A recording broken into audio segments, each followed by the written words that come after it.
India versus England இப்படிப்பட்ட வெற்றி நம்மளுக்கு தேவையே கிடையாது. இப்படி ஆடி கேவலமா ஜெயிக்கணும் நம்மளுக்கு ஒரு இதே கிடையாது. அப்படியாடா சப்ப டீமாவாடா நம்ம இருக்கோம், எப்படி லெஜண்ட் மாதிரி விளையாண்டுட்டு இருக்கோம். சவுத் ஆப்பிரிக்கால போயிட்டு சோழியை முடிச்சு விட்டு வரோம். இந்தியாவுக்கு வந்தாலும் பாத்தீங்கன்னா செம்மையா பிளே பண்ணிட்டு இருக்கோம். இன்னையோட இந்த மேட்ச் முடிய போதா? 5வது மேட்சும் இருக்குல்ல T20, அதுல ஜெயிச்சுக்கலாம்ல. முதல் முறையாக பாத்தீங்கன்னா 11 பேர் இல்லாம 12 பேரை வச்சு பாத்தீங்கன்னா இந்திய அணி ஜெயிச்சிருக்காங்க. எனக்கெல்லாம் பார்க்கவும் ரொம்ப கேவலமா இருந்துச்சு. இது எப்படா நம்ம கும்பிடுறதுன்னு பாக்குறதுக்கு முன்னாடி கமெண்ட்ரேட்டே அங்க குமுறிக்கிட்டு இருக்காங்க. இது என்னங்க இப்படி பண்ணிட்டு இருக்காங்க, இப்ப அப்படி ஒரு சப்பி டீமா இந்தியா அப்படின்னு சொல்லிட்டு பாத்தீங்கன்னா கமெண்ட்ரேட்டர் எல்லாமே பாத்தீங்கன்னா செம்மையா கழுவி ஊத்திட்டு இருக்காங்க. பத்ரிநாத் எல்லாம் உச்சக்கட்ட கோபமாயிட்டாரு. இது தேவையே கிடையாதுங்க நம்மளுக்கு. அந்த டீம் பாருங்க, அவங்களே நொந்து போன மாதிரி இருக்காங்க. அவங்க மெக்கலம் போயிட்டு கம்ப்ளைண்ட் பண்றாரு, அதாவது கம்பேர்ட்ட சொல்றாரு. அவங்க ஹெட் கோச் கம்ப்ளைண்ட் பண்றாரு. இது என்னங்க, இது ஒன்னும் புரியல, இது எப்படி நீங்க அனுமதிக்கிறீங்க அப்படின்னு சொல்லிட்டு புரியவே இல்லை. என்ன விஷயம் உங்களுக்கே புரியாம இருக்கும். மேட்ச் பார்த்தவங்களுக்கு புரிஞ்சிருக்கும், பார்க்காதவங்களுக்கு புரியாமே இருக்கும். அதாவது இன்னைக்கு இந்தியா வர்சஸ் இங்கிலாந்து 4வது T20 எனக்கு நடந்துச்சு. ஆல்ரெடி 2 இதுல இந்தியா ஜெயிச்சுது. 3வது பாத்தீங்கன்னா நம்ம தோத்துட்டோம். அதுக்கே நம்ம ஐயோ முடிஞ்சிரா, அடுத்த 3வது ஜெயிச்சிருவாங்க அப்படின்ற மாதிரி போட்டுட்டு இருந்தாங்க. இன்னைக்கு பாத்தீங்கன்னா சூப்பராவே நடந்துச்சு மேட்ச். இதுல டாஸ் முதல் முறையா ஜாஸ் பட்லர் ஜெயிச்சிருந்தாரு. ஜெயிச்சுட்டு பாத்தீங்கன்னா பேட்டிங் பண்ணாம பவுலிங் பண்ற அப்படின்ற மாதிரி சொன்னாரு. ஏன்னா 3 டைம் தோத்துருந்தாரு. இன்னைக்கு பாத்தீங்கன்னா அவர் ஜெயிச்சிட்டாரு. இந்த சீரியஸ் இந்தியா வின் பண்ணிருக்கலாம். ஆனா இந்த வெற்றி பாத்தீங்கன்னா இந்தியாவுக்கு கிடையாது, இங்கிலாந்துக்கு தான் அப்படின்னு தான் சொல்லுவேன். இது என்ன IPL நடக்குது அப்படின்ற மாதிரி இருந்துச்சு. மேட்சோட ரிசல்ட் அப்புறமேட்டு யார் அதிகமா அடிச்சா அதை நம்ம பார்க்கலாம். அதுக்கு முன்னாடி என்ன பிரச்சனை நடந்துச்சு அப்படின்னு சொல்லிட்டு நம்ம பார்த்தோம்னா, அதாவது பாத்தீங்கன்னா ஃபர்ஸ்ட் பேட்டிங் இந்திய அணி பண்ணுச்சு. பாத்தீங்கன்னா ஹர்திக் பாண்டியா ரொம்ப நாளைக்கு முன்னாடி சூப்பரா விளையாண்டாரு. சிவம் துபே இன்னைக்கு ஆல்ரவுண்டர் அப்படின்னு சொல்லிட்டு இன்னைக்கு இறக்குனாங்க. இந்திய அணியில பாத்தீங்கன்னா சரி, இன்ன வரைக்கும் ஒரு ஓவர் போட்டு பல நாட்கள் ஆகுது. IPL ஒரு ஓவர் போட்டு பல நாட்கள் ஆகுது. பேட்டிங் மட்டும் தான் சூப்பரா பண்ணிட்டு இருக்காரு. ஓவர் போட்டு ரொம்ப நாள் ஆகுது. அவர் பாத்தீங்கன்னா ஆல்ரவுண்டர்னு சொல்லிட்டு இறக்குனாங்க. அவருக்கு இன்ஜுரி ஆயிடுச்சு. பாத்தீங்கன்னா செகண்ட் ஹாஃப்ல அவர் வெளியில போயிட்டாரு. அதுக்காக பாத்தீங்கன்னா சப்ஜூட் கன்வென்ஷன் சப்ஜூட் ஒரு வேர்ட் சொன்னாங்க. சப்ஜூட்டா ஒருத்தர் உள்ள கொண்டு வராங்க. இது வரும்போது அந்த கேப்டன் போயிட்டு பர்மிஷன் வாங்கணும், எல்லாமே பண்ணோம். ஆனா அவங்க எதுவுமே பண்ணவே இல்லை. ஹர்ஷித் ராணா உள்ள இறக்கி விட்டாங்க. இந்த இடத்துல ஹர்திக் பாண்டியா ஓவர் போட்டிருக்கலாம், எவ்வளவு சிங் ஓவர் போட்டிருக்கலாம், யார் வேணா ஓவர் போட்டிருக்கலாம். ஆனா அவரை கூட்டு ஏன்னா அவர் ஆல்ரவுண்டர் இருப்பார்ல, இவரை உள்ள சப்ஜூட்டா உள்ள கூட்டு இவரை ஓவர் போட விடுறாங்க. இவரு வந்தோடனே விக்கெட் எடுத்துட்டாரு. திரும்பி விக்கெட் எடுக்கிறார். ரிப்பீட் மாதிரி 3 விக்கெட் எடுத்துட்டு கேம் சேஞ்சரா இருந்து இந்த மேட்சை ஜெயிக்க வச்சுட்டாரு. அப்பனா இது வெற்றி நம்மளோட வெற்றியா? சப்போஸ் இன்னைக்கு சிவம் துபே நல்லா இருந்திருந்தாரு செகண்ட் ஹாப்ல அப்படின்னா ஒரு ஓவரே போட்டிருக்க மாட்டாரு. இந்த மேட்ச் நம்ம ஜெயிச்சதுக்கான காரணமே பாத்தீங்கன்னா ராணா அவர்கள் தான். இதுக்கு முன்னாடி இந்த மாதிரி ஒரு சம்பவம் நடந்திருக்கான். சகல் அந்த மாதிரி சப்ஜூட்டா கொண்டு 3 விக்கெட்லாம் எடுத்திருக்காங்க அப்படின்ற மாதிரி சொல்றாங்க. என்னதான் இருந்தாலும் இது ஒத்துக்கப்படாது. பாத்தீங்கன்னா இந்த வெற்றி நம்மளுக்கு செல்லுபடி ஆகாது.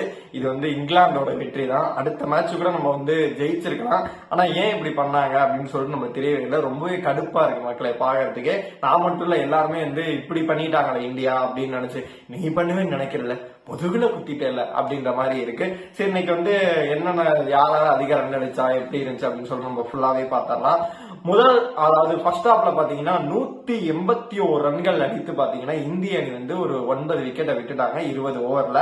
செகண்ட் ஹாப் அப்புறம் பார்க்கலாம். பாத்தீங்கன்னா 15 ரன்கள் வித்தியாசம் இந்திய அணி ஜெயிச்சிருந்தாங்க. பேட்டிங்கை பொறுத்தளவு பாத்தீங்கன்னா சஞ்சு சேட்டாவை எதிர்பார்த்தோம். சேட்டா பாத்தீங்கன்னா இன்னைக்கு விளையாடவே இல்லை, அவங்க 1 ரன்ல அவுட் ஆயிட்டாரு.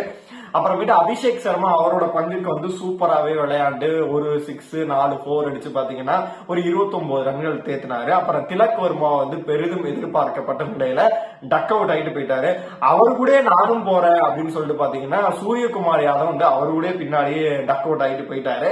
அப்புறமேட்டு ரிங்கு சிங் ரொம்ப நாளைக்கு அப்புறமேட்டு விளையாண்டாரு. அவர் ஒரு 30 ரன் தேத்தினாரு அவரோட பங்குக்கு. பெரிதும் எதிர்பார்க்கப்பட்ட பாய், எப்ப பாய் நீங்க வருவீங்க, 2 பாய் தானே மேட்ச் ஆடல இறக்குறா அப்படின்னு சொல்லிட்டு பாத்தீங்கன்னா பழைய ஓஜி நம்ம ஹர்திக் பாண்டியா பார்த்த மாதிரி தலைவன் இன்னைக்கு 53 ரன் பாத்தீங்கன்னா 4 4 4 6 விளாசி தள்ளிட்டாரு. அப்புறமேட்டு சிக்ஸ்டர் தூபே அப்படிங்கிற மாதிரி பாத்தீங்கன்னா நம்ம ஆரிச்சாமி இன்னைக்கு 53 ரன்கள். அவரும் பாத்தீங்கன்னா 2 6 7 4 அடிச்சு 2 பேருமே பார்ட்னர்ஷிப் போட்டு இன்னைக்கு ஸ்கோர் வந்ததுக்கான காரணமே பாத்தீங்கன்னா இவங்க 2 பேர் அப்படின்னே சொல்லலாம். பாத்தீங்கன்னா செம்மையாவே பண்ணாங்க.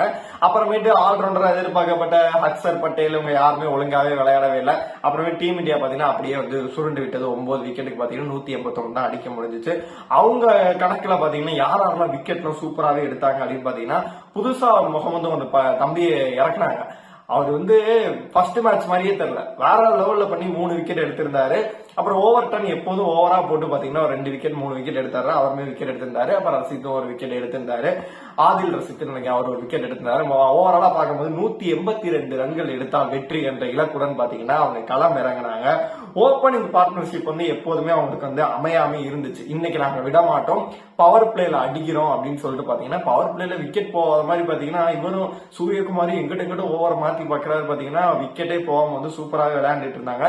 சால்ட் இன்னைக்கு வந்து சுகர் சால்ட் போட்டு வந்திருக்கா எவன்டா வர முடியும் அப்படின்னு சொல்லிட்டு பாத்தீங்கன்னா சூப்பராகவே நின்று விளையாண்டு பாத்தீங்கன்னா 23 ரன் தான் பெரிதும் எதிர்பார்க்கப்பட்ட வந்தோட பெயர்வாடி இன்னைக்கு வந்து ஒரு 23 ரன் அடிச்சாரு. அப்புறம் டக்கெட் அவர் வந்து பாத்தீங்கன்னா பக்கெட் லிஸ்ட் இருக்குடா அவங்கள வந்து விட மாட்டேன் அப்படின்னு சொல்லிட்டு போன மேட்ச்ல இருந்து பாத்தீங்கன்னா வேற லெவல்ல விளையாண்டுட்டு இருந்தாரு. போன மேட்ச்ல 50 அடிச்சாரு. இந்த மேட்ச்ல பாத்தீங்கன்னா ஒரு 39 தான் அடிக்கப்படுது. அப்புறம் பெரிதும் எதிர்பார்க்கப்படும் ஜாஸ் பட்லர் பாத்தீங்கன்னா இன்னைக்கு ஒரு 2 ரன்னோட அவுட் ஆயிட்டாரு. எல்லா மேட்சும் வரியே போறிய ப்ரூக்கு இந்த மேட்ச்ல என்னதான் பண்ண போற அப்படின்னு சொல்லிட்டு எல்லாருக்கும் ஒரு கேள்விக்குறியாவே இருந்துச்சு. இந்த இரங்காபாய் அப்படின்னு சொல்லிட்டு பாத்தீங்கன்னா அவர் ஒரு 51 ரன்கள் அடிச்சு தேத்தினாரு. அதன் பிறகு வந்து பார்ட்னர்ஷிப் இல்லாத காரணத்தினால் பாத்தீங்கன்னா புதுசா வந்து சப்ஸ்டியூட் ஐபிஎல் மாதிரி இங்க கொண்டு வந்ததுனால விக்கெட் வந்து மலை விருக ஆரம்பிச்சிச்சு. லிவிங்ஸ்டன் யாராலுமே பாத்தீங்கன்னா தாக்கு பிடிக்காம எல்லாம் கிளம்பிட்டாங்க. ஓவர் டன் மட்டும் பாத்தீங்கன்னா ஒரு 2 விக்கெட் எடுத்துட்டு நான் திரும்பி ஒரு 19 ரன் அடிக்கிறேன்னு அவர் மட்டும் தான் அடிச்சிட்டு இருந்தாங்க. என்னை பொறுத்த வரைக்கும் லாஸ்ட் ஓவர்ல வந்து அந்த சிங்கிள் எல்லாம் ஓடி இருந்தா வந்து ஆதில் ரசித்தன் நீங்க வர வேணாம்னு சொல்லிட்டு ஓடி இருந்தாங்க அப்படின்னா என்னை பொறுத்த வரைக்கும் ஜெயிச்சிருக்கலாம். எதுக்கு தேவையில்லாம பாத்தீங்கன்னா அந்த இடத்துல வந்து சிங்கிளை வேஸ்ட் பண்ணி கொஞ்சம் ரன் தான் இருந்துச்சு. பாத்தீங்கன்னா ரொம்ப ரன்னா 30 ரன்னுக்கு 4 ஓவர் அந்த மாதிரி பாத்தீங்கன்னா ஒரு 50 ரன்னுக்கு 30 அப்படிதான் இருந்துச்சு. இவங்க தேவையில்லாம பாத்தீங்கன்னா சுத்தி பாத்தீங்கன்னா இது சுத்துது இந்தாரு அப்படின்ற மாதிரி எல்லாம் சுத்தி பாத்தீங்கன்னா அவுட் ஆயிட்டு எல்லாருமே வீட்டுக்கு போயிட்டாங்க. ஆனா கடைசி வரைக்கும் யாராலையுமே அடிக்க முடியாம போயிட்டாங்க. கேம் சேஞ்சர் அந்த சப்ஸ்டியூட் பிளேயரா பாத்தீங்கன்னா அவர் வந்து 3 விக்கெட் ஹர்ஷத் ராணா வந்து 3 விக்கெட் இன்னைக்கு எடுத்திருந்தாரு. இன்னைக்கு வந்து வருண் சக்கரவர்த்தி விக்கெட் எடுப்பாரா என்னடா அப்படின்னு சொல்லிட்டு அங்கிட்டு எடுப்பேன்டா பாரிங் போனா எடுப்பேன் இங்கே எடுப்பேன் அப்படின்னு சொல்லிட்டு அவர் ஒரு 2 விக்கெட் எடுத்திருந்தாரு. இன்னைக்கு வந்து ஹர்திக் பாண்டியாக்கு ஓவர் கொடுக்காம ஹர்ஷத் ராணாக்கே கொடுத்து மேட்சை முடிச்சு விட்டாங்க. அதன் பிறகு பாத்தீங்கன்னா ரவி கிருஷ்ணா வந்து போன மேட்ச் விக்கெட் எடுக்கல, இந்த மேட்ச் நான் எடுத்தே தீருவேன் அப்படின்னு சொல்லிட்டு பாத்தீங்கன்னா அவர் ஒரு 3 விக்கெட் எடுத்திருந்தாரு. ஓவராலா பார்க்கும்போது 166க்கு பாத்தீங்கன்னா அவங்க சுருண்டுட்டாங்க. ஆல் விக்கெட் எல்லாமே போயிடுச்சு. 19.4 பால்ல எல்லாருமே காணா போயிட்டாங்க அப்படின்னு சொல்லணும். 15 ரன்கள் வித்தியாசத்துல இந்திய அணி ஜெயிச்சிருச்சு. ஆனா இந்த வெற்றி வந்து மேன் ஆஃப் த மேட்ச் வந்து பாத்தீங்கன்னா ஹர்திக் பாண்டியா, அப்புறமேட்டு கேம் சேஞ்சர் இந்த அவார்டுகள்லாம் பாத்தீங்கன்னா ராணா, அப்புறமேட்டு ரிங்கு சிங்க்கு எல்லாருக்கும் அவார்டுகள்லாம் கிடைச்சு இந்த வெற்றி நம்மளுடையதா அல்லது இங்கிலாந்துடையதா அப்படின்னு சொல்லிட்டு ஆல்ரெடி எல்லாரும் பேசிட்டு தான் இருக்காங்க. உங்களை பொறுத்த வரைக்கும் இந்த வெற்றி யாருடையது அப்படின்னு சொல்லிட்டு இதை பண்ணிருக்கலாமா, இந்திய அணி பண்ணிருக்க வேண்டாம் தான் தோணுது. இந்த விஷயத்த பண்ணாம இருந்திருக்கலாம். உங்களை பொறுத்த வரைக்கும் என்ன தோணுதோ கமெண்ட்ல ஃபுல்லாவே சொல்லுங்க. நான் எல்லாத்தையும் ரீட் பண்ணிட்டு உங்களுக்கு எல்லாத்துக்கும் ரிப்ளை பண்ணிடுறேன். இந்த மாதிரி கிரிக்கெட் வீடியோ தொடர்ந்து நான் போடலான்னு இருக்கேன். அதுக்கு நீங்க என்ன பண்ணணும், தொடர்ந்து ஆதரவு கொடுத்து சப்போர்ட் பண்ணுங்க. தேங்க்யூ.